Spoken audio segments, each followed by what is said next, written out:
नमस्ते विद्यार्थी मित्रों, आज हम कक्षा 8 पुनरावर्तन 2 का अभ्यास करेंगे। प्रश्न 1, निम्नलिखित परिच्छेद पढ़िए और इस पर अपने साथियों से पूछने के लिए 3 प्रश्न बनाइए। इस पैराग्राफ को आपको पढ़ना है और 3 प्रश्न बनाने हैं। समय बहुत कीमती है। गया हुआ धन वापस मिल सकता है और बीता हुआ समय कभी वापस नहीं लौट सकता, इसीलिए समय धन से भी अधिक मूल्यवान है। हमें समय का सदुपयोग करना चाहिए।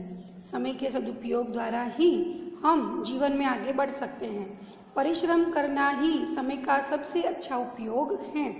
इस पैराग्राफ पर से हमें 3 प्रश्न बनाने हैं। पहला प्रश्न बन सकता है, समय धन से भी अधिक मूल्यवान क्यों है।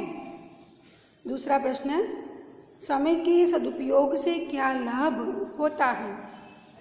3, समय का सबसे अच्छा उपयोग क्या है। इस प्रकार 3 प्रश्न आपको बनाने।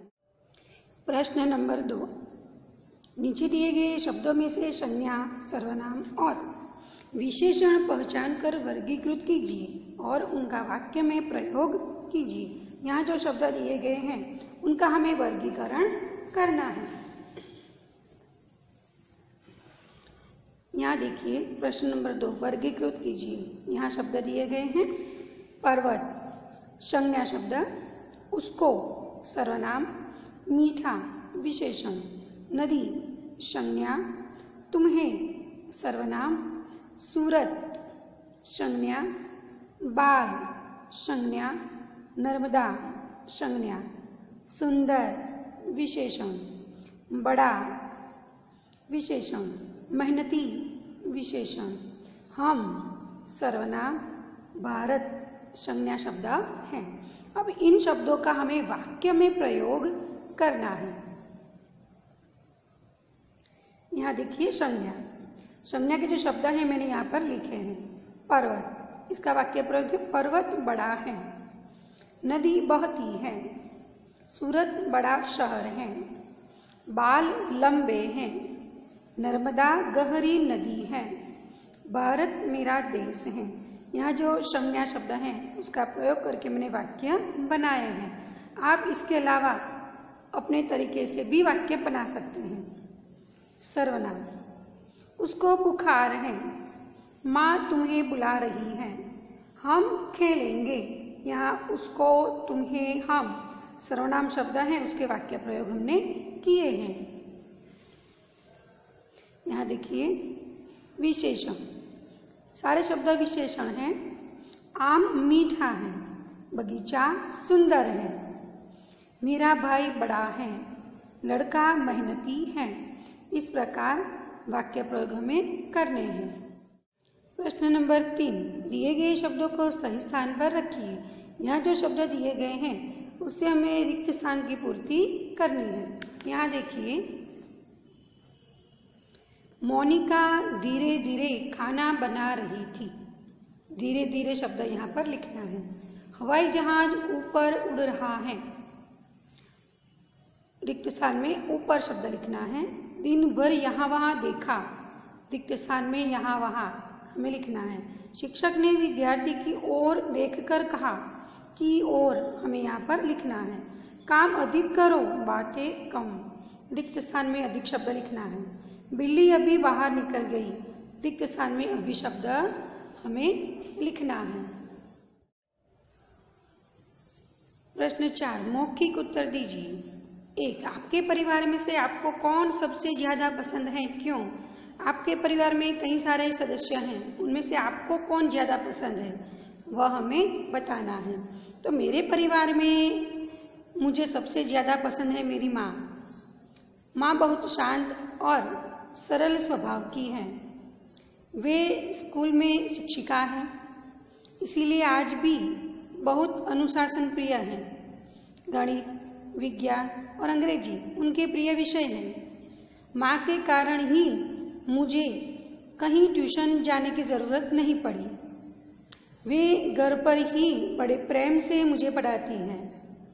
मुझ में जो आदतें हैं वे सब मेरी माँ के कारण ही हैं। महापुरुषों की कहानियाँ सुनाकर वे मुझे भी उनकी तरह बनाने की प्रेरणा देती हैं। उनकी जिंदादिली के कारण घर के वातावरण में बड़ी रौनक बनी रहती है। जब वे कहीं जाती हैं तब मुझे बहुत सुनापन लगता है। इसीलिए परिवार में मेरी पसंद की अगर कोई व्यक्ति हैं तो वह मेरी माँ हैं। आप दादी के बारे में लिख सकते हैं, दादाजी के बारे में लिख सकते हैं, पिताजी, बहन, आपको जो पसंद हो उनके बारे में आप लिख सकते हैं। प्रश्न नंबर 2, आपके गांव या शहर के बारे में 10-12 वाक्य बताइए। तो मेरे गांव का नाम करमसद है। करमसद एक बड़ा नगर है। करमसद की आबादी लगभग 40,000 के आसपास है। हमारे गांव में कई ज्ञाति के लोग रहते हैं। हमारा गांव एक प्रगतिशील गांव है। मेरे गांव में सरदार पटेल का घर है और उनकी याद में एक स्मारक भी बनाया गया है। उस स्मारक में कई लोग घूमने के लिए आते हैं, उस स्मारक को देखने के लिए आते हैं। गांव में एक सब्जी मंडी है, गांव में पाठशालाएं हैं, कई मंदिर हैं। कई पाठशालाएं होने की वजह से हमें पढ़ाई करने के लिए बाहर जाना नहीं पड़ता। हमारे गांव में एक नगर पंचायत है, वह सड़क, शिक्षा, स्वास्थ्य और जल पूर्ति के लिए अच्छे प्रयत्न करती है। वृक्षारोपण की प्रवृत्ति के कारण हमारा हरा भरा नगर नंदन वन जैसा लगता है। इस प्रकार हमें अपने गांव के बारे में बताना है। आपको पसंद हो ऐसी फिल्म का नाम बताकर संक्षेप में कहानी बताइए। संक्षेप में बात यहाँ लिखना है। आपको जो भी फिल्म पसंद हो आप उसके बारे में यहाँ लिख सकते हैं। मेरी पसंद की फिल्म है तारे ज़मीं पर। मित्रों, इसमें 10-12 साल का एक विद्यार्थी है, उसको स्कूल की पढ़ाई में रुचि नहीं है। चित्रों या कलाकृतियों के प्रति उसका अधिक आकर्षण है। एक अध्यापक पढ़ाई में उस विद्यार्थी की अरुचि का पता लगा लेता है। उसकी रुचि मालूम होने पर वह उसे चित्र बनाने के लिए देता है। धीरे धीरे चित्रकला में उसकी एकाग्रता बढ़ जाती है। बाद में इसी एकाग्रता का उपयोग पढ़ाई में कर वह अच्छा विद्यार्थी बन जाता है। इस प्रकार आप किसी भी फिल्म के बारे में लिख सकते हैं। यदि सूरज न निकले तो क्या होगा? मित्रों, यदि सूरज न निकलता तो यह दुनिया ही नहीं होती।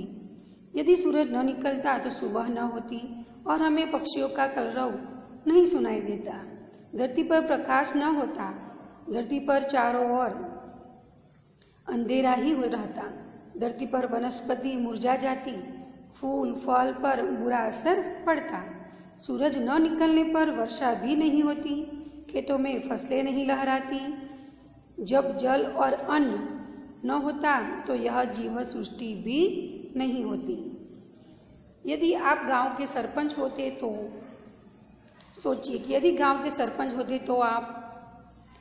तो यदि मैं गांव का सरपंच होता तो मेरे गांव की यह हालत न होती जो आज है। आज गांव में न अच्छी सड़कें हैं, न जल आपूर्ति की उचित व्यवस्था है, न स्कूल है, न दवाखाना। गांव वालों को अपनी छोटी मोटी जरूरियातों के लिए शहर न जाना पड़ता। यदि मैं गांव का सरपंच होता तो गांव को शहर से जोड़ने वाली सड़क पक्की बनवाता, गांव में पानी की अच्छी व्यवस्था करवाता, स्वच्छता का आयोजन करता, गांव में हाई स्कूल तक की शिक्षा की व्यवस्था करवाता, ग्राम पंचायत की ओर से एक दवाखाना होता, गांव के भवानी मंदिर का अब तक निर्माण हो गया होता। यह सचमुच यदि मैं अपने गांव का सरपंच होता तो अपने गांव को एक आदर्श गांव में बदल देता। मतलब इस प्रकार आपको अपनी ओर से अपने विचार यहाँ प्रस्तुत करने हैं। यह जो विषय है कि यदि आप गांव के सरपंच होते तो यह एक काल्पनिक विषय है। इसमें आप अपनी कल्पना के अनुसार उत्तर लिख सकते हैं।